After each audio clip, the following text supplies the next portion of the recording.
नमस्कार दोस्तों, आप सभी को नरक चतुर्दशी की हार्दिक शुभकामनाएं।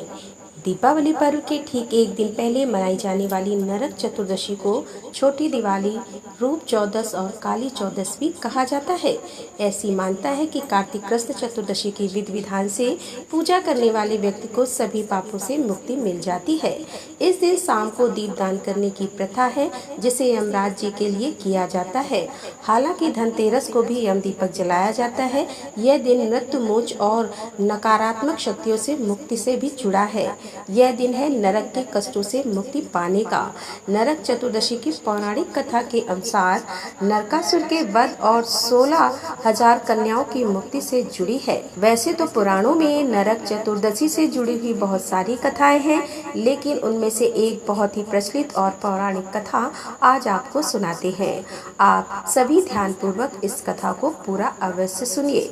नरकासुर नामक एक महान पराक्रमी राक्षस था, जो भूमि से उत्पन्न हुआ था। उसने देवराज इंद्र और संपूर्ण देवताओं को युद्ध में जीतकर देव माता अदिति के 2 तेजस्वी कुंडल छीन लिए थे। साथ ही देवताओं के तरह तरह के रत्न, इंद्र का ऐरावत हाथी, ऊंचे सवा घोड़ा, कुबेर के मणिमाणिक आदि और पद्म निधि नामक शंख भी ले लिए थे। वह आकाश में विचरण करने वाला था और आकाश में ही नगर बनाकर उसके भीतर निवास करता था। एक दिन संपूर्ण देवता उसके भय से पीड़ित हो सचीपति इंद्र को आगे करके अन्य से महान कर्म कराने वाले भगवान श्री कृष्ण की शरण में गए। श्री कृष्ण ने भी नरकासुर की सारी चेष्टाएं सुनकर देवताओं को अभयदान देकर विनीता नंदन गरुड़ का स्मरण किया। सर्वदेव पंडित महाबली गरुड़ उसी समय भगवान के सामने हाथ जोड़े उपस्थित हो गए। भगवान सत्यभामा के साथ गरुड़ पर सवार हुए और मुनियों के द्वारा अपनी स्तुति सुनते हुए उस राक्षस के नगर में गए। जैसे आकाश में सूर्य मंडल दीप्तिमान हो गया हो, उसी प्रकार उसका नगर भी उदास हो रहा था। उसमें दिव्य आभूषण धारण किए हुए बहुत से राक्षस निवास करते थे। वह नगर देवताओं के लिए भी दुर्भिक्ष क्रम से उन्हें काट डाला, ठीक उसी तरह जैसे सूर्य अंधकार को नष्ट कर देते हैं। आवरण कट जाने पर समस्त राक्षस सूल उठाए सैकड़ों हजारों के झुंड बनाकर युद्ध करने के लिए चल पड़े। विजय की इच्छा रखने वाले निशाचर तोमर, भीपाली और पटिस आदि अस्त्र शस्त्रों से भगवान श्री कृष्ण पर प्रहार करने लगे। तब भगवान श्री कृष्ण ने भी सारंग धनुष लेकर उनके दिव्य अस्त्र और शस्त्रों को काट डाला और अग्नि के समान तेजस्वी बाणों से उन सब का संहार आरंभ किया। इस प्रकार समस्त राक्षस मारे जाकर पृथ्वी पर गिर पड़े। संपूर्ण दानवों का वध करके कमल नयन भगवान पुरुषोत्तम ने 5 जन्य नामक शंख बजाए। शंखनाद सुनकर पराक्रमी दैत्य नरकासुर दिव्य रथ पर आरूढ़ होकर भगवान से युद्ध करने के लिए आया। उन दोनों में अत्यंत भयंकर घमासान युद्ध हुआ, जो रोंगटे खड़े कर देने वाला था। वे दोनों बरसते हुए मेघों की तरह हजारों बाणों की छड़ी लगा रहे थे। इसी बीच में भगवान वासुदेव ने अर्धचंद्राकार बाण से उस राक्षस का धनुष काट दिया और उसकी छाती पर महान दिव्यास्त्र का प्रहार किया। उससे हृदय विदीर्ण हो जाने के कारण वह महान असुर पृथ्वी पर गिर पड़ा। तब भूमि की प्रार्थना से भगवान श्री कृष्ण उस राक्षस के समीप गए और बोले, तुम कोई वर मांगो। यह सुनकर राक्षस ने गरुड़ पर बैठे हुए भगवान श्री कृष्ण से कहा कि संपूर्ण भूतों के स्वामी श्री कृष्ण, मुझे वरदान की कोई आवश्यकता नहीं, फिर भी दूसरे लोगों के हित के लिए आपसे एक उत्तम वर मांगता हूँ। मधुसूदन, जो मनुष्य मेरी मृत्यु के दिन मांगलिक स्नान करे, उन्हें कभी नरक की प्राप्ति न हो। एवं अस्तु कहकर भगवान ने उसे वह वर दे दिया। नरकासुर ने ब्रह्मा और शिव आदि देवताओं द्वारा पूजित वज्र और वैदुर मणि से बने हुए नूपुर से सुशोभित और शरद काल के खिले हुए कमल के समान कोमल भगवान चरणों का दर्शन करते हुए अपने प्राणों का परित्याग किया और श्रीहरि का सारू भी प्राप्त कर लिया। इसके बाद देवता और महर्षि आनंद मगन होकर भगवान के ऊपर फूलों की वर्षा और स्तुति करने लगे। इसके बाद कमल नयन भगवान श्री कृष्ण ने नरकासुर के नगर में प्रवेश किया और उसने बलपूर्वक जो देवताओं का धन लूट लिया था वह सब उन्हें वापस कर दिया। देव माता अदिति के दोनों कुंडल, उच्च सवार घोड़ा, ऐरावत हाथी और दीप्तिमान मणिमय पर्वत, ये सारी वस्तुएं भगवान ने इंद्र को दे दी। बलवान नरकासुर ने समस्त राजाओं को जीतकर सभी राष्ट्रों से जो 16,000 कन्याओं का अपहरण किया था वे सब की सब उसके अंतपुर में कैद थी। सैकड़ों कामदेव की शोभा को तिरस्कृत करने वाले महापराक्रमी श्री कृष्ण को देखकर उन सब ने उन्हें अपना पति मान लिया। तब अनंत रूप धारण करने वाले भगवान गोविंद ने एक ही लग्न में उन सब का पाणी ग्रहण किया। नरकासुर के सभी पुत्र पृथ्वी देवी को आगे करके भगवान गोविंद की शरण में गए। तब दयानिधि भगवान ने उन सब की रक्षा की और पृथ्वी के वचनों का आदर करते हुए उन्हें नरकासुर के राज्य पर स्थापित कर दिया। भगवान के प्रति भक्ति की कहानियाँ तो आप सभी ने बहुत सुनी होंगी और आप सभी यह भी जानते होंगे कि दो तरह के लोग होते हैं। एक वह जो भगवान में अटूट श्रद्धा, अटूट विश्वास रखते हैं और भगवान को मानते हैं। दूसरे वे लोग जो भगवान में ना तो श्रद्धा रखते हैं और ना ही वह स्वीकार करने को तैयार होते हैं कि भगवान है। यानी कि दो तरह के लोग होते हैं, आस्तिक जो भगवान को मानते हैं और नास्तिक जो भगवान को बिल्कुल भी नहीं मानते। अब भगवान के प्रति जिसके मन में भक्ति होती है, भगवान तो अपने ऐसे भक्तों की हमेशा सुनते हैं। हाँ, यह बात जरूर है कि कभी कभी भगवान कुछ देर से सुनते हैं, लेकिन सुनते जरूर हैं। और देर से सुनने के पीछे भी कारण यही होता है कि सभी को अपने अपने जो भी कर्म है, चाहे वह इस जन्म के हो या पूर्व जन्म के हो, जरूर भुगतने होते हैं।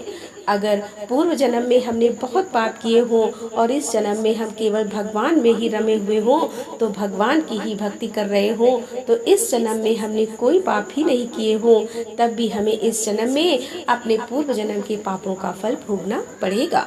और भगवान भी जब तक हमारे पाप पुण्य का हिसाब किताब बराबर नहीं हो जाता, तब तक अपनी कृपा करते ही नहीं है। ऐसे ही एक कहानी है एक बूढ़े बाबा की।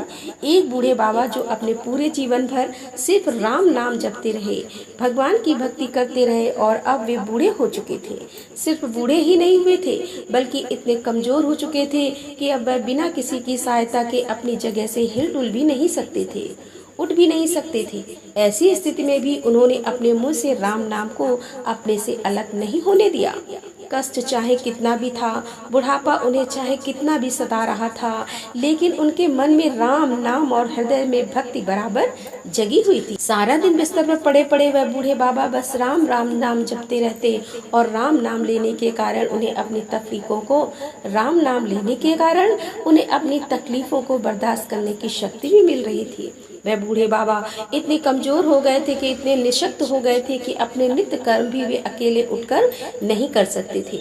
उनके परिवार में उनके 2 बेटे भी थे, तो वे ही उनके नित्य कर्म करने में उनकी सहायता किया करते थे। जब बीमारी के कारण, बुढ़ापे के कारण बूढ़े बाबा बिस्तर से लग गए, तब शुरुआत में तो उनके बेटे बिना कुछ कहे खुद अपने बूढ़े पिता की सहायता कर दिया करते थे। लेकिन फिर धीरे धीरे यह हुआ कि जब उनके पिता उन्हें आवाज लगाकर बुलाते तब वे आते। फिर धीरे धीरे यह होने लगा कि कई आवाजें लगाने के बाद वे उनकी सहायता करने के लिए आते। इस प्रकार जैसे तैसे समय बीतता गया और अब तो वे 4-5 बार आवाज लगाने के बाद भी बड़ी मुश्किल से आते। और यहाँ तक कि कभी कभी रात के समय बूढ़े बाबा को उनकी सहायता की आवश्यकता होती तो वे बुलाने पर भी नहीं आते। अब हालात ऐसे चले थे कि अक्सर बूढ़े बाबा अपना बिस्तर ही गंदा कर दिया करते थे। यह बुढ़ापा कुछ ऐसा ही होता है। कभी कभी इस बुढ़ापे के कारण ऐसे ऐसे दिन देखने पड़ते हैं जो शायद कभी किसी ने सोचा भी नहीं होगा। बूढ़े बाबा असहाय हो चुके थे, सिर्फ अपने बेटों के और अपने भगवान के भरोसे बिस्तर पर पड़े हुए थे।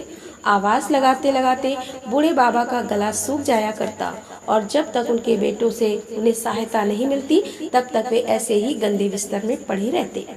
बुढ़ापा और कमजोरी बढ़ती जा रही थी। बूढ़े बाबा की नजरें भी अब कमजोर हो चुकी थी। इतनी बदहाली में भी बूढ़े बाबा ने अगर किसी का साथ नहीं छोड़ा था तो वह था राम नाम का जाप। मन में ओठों पर हर समय सिर्फ राम नाम बसा रहता था। एक दिन की बात है, बूढ़े बाबा को शौच करना था। अक्सर बिस्तर गंदा हुआ देखकर उनके बेटे भी उन्हें डांटने और फटकारने लगते थे। एक दिन की बात है कि बूढ़े बाबा को शौच जाना था। उन्होंने किसी प्रकार से हिम्मत बटोर कर किसी तरह अपने बेटों को आवाज लगाई। आवाज लगाते ही अगले ही पल किसी ने उनका हाथ बड़ी कोमलता से पकड़ लिया और उन्हें बड़े आराम से नित्य कर्म करवाकर उनके बिस्तर पर लिटा भी दिया। बूढ़े बाबा की नजरें बहुत कमजोर हो चुकी थी। उन्हें यह भी नहीं दिखाई देता था कि सामने जो उनकी मदद कर रहा है वह उनका कौन सा बेटा है।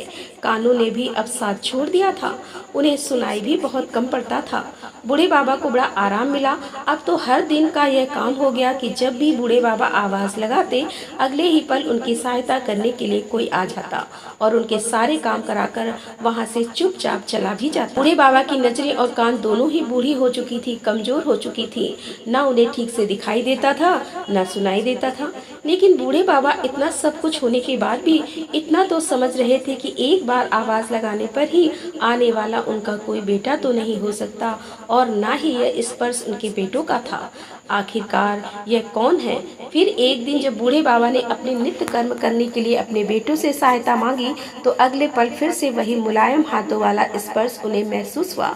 सारा काम खत्म करने के बाद बूढ़े बाबा ने आखिरकार उस व्यक्ति का हाथ पकड़ लिया और उससे पूछा कि बताओ तुम कौन हो?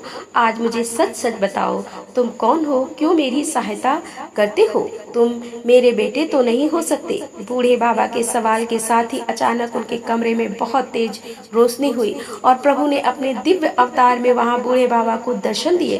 कहा तो कमजोर आंखों से बूढ़े बाबा को किसी भी चीज को देख पाना बड़ा मुश्किल था और वहीं वह बूढ़े बाबा भगवान के दिव्य रूप को स्पष्ट रूप से पूरी तरह से प्रत्यक्ष देखने में समर्थ हो गए।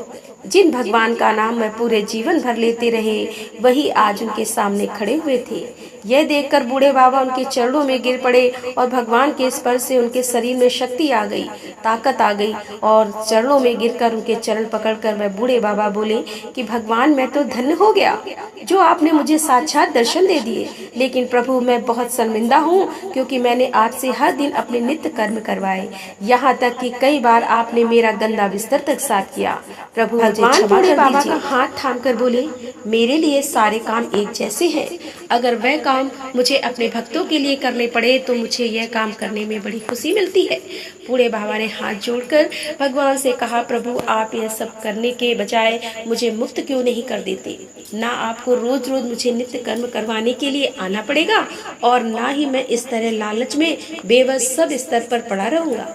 प्रभु क्या आपके दर्शन मार्ग से मेरी मुक्ति संभव नहीं है? तब भगवान बोले कि यह सब प्रारब्ध के कारण है। तुम्हारा प्रारब्ध बहुत कठिन है। तुमने पूर्व जन्म में ऐसे ऐसे कर्म किए हैं जिसके कारण इस जन्म में इतनी जल्दी उनसे मुक्त हो पाना संभव नहीं है। अगर तुम्हारे पूर्व जन्म में पुण्य अधिक होते तो मेरे दर्शन के मात्र से आज तुम मुक्त हो जाते। चाहूँ तो तुम्हें अभी अभी मुक्त कर सकता हूँ, लेकिन फिर होगा यह कि अगले जन्म में तुम्हें फिर से प्रारब्ध भोगने के लिए आना पड़ेगा। इसीलिए मैं तुम्हें खुद तुम्हारे पूर्व जन्म के सभी पापों से मुक्त करवाने के लिए इस समय सहायता कर रहा हूँ। ऐसा कहकर भगवान वहीं अंतर ध्यान हो गए। फिर कुछ महीने इसी प्रकार तकलीफें झेलने के बाद आखिरकार उन बूढ़े बाबा को मुक्ति मिल गई। तो यह थी आज की कहानी। अगर आपको बहुत अच्छी लगी हो तो आप इस कहानी को शेयर जरूर कीजिएगा और लाइक कीजिएगा। मिलते हैं अगले वीडियो के साथ। तब तक के लिए राधे राधे। जय श्री कृष्णा। हर हर महादेव। जय भोलेनाथ की।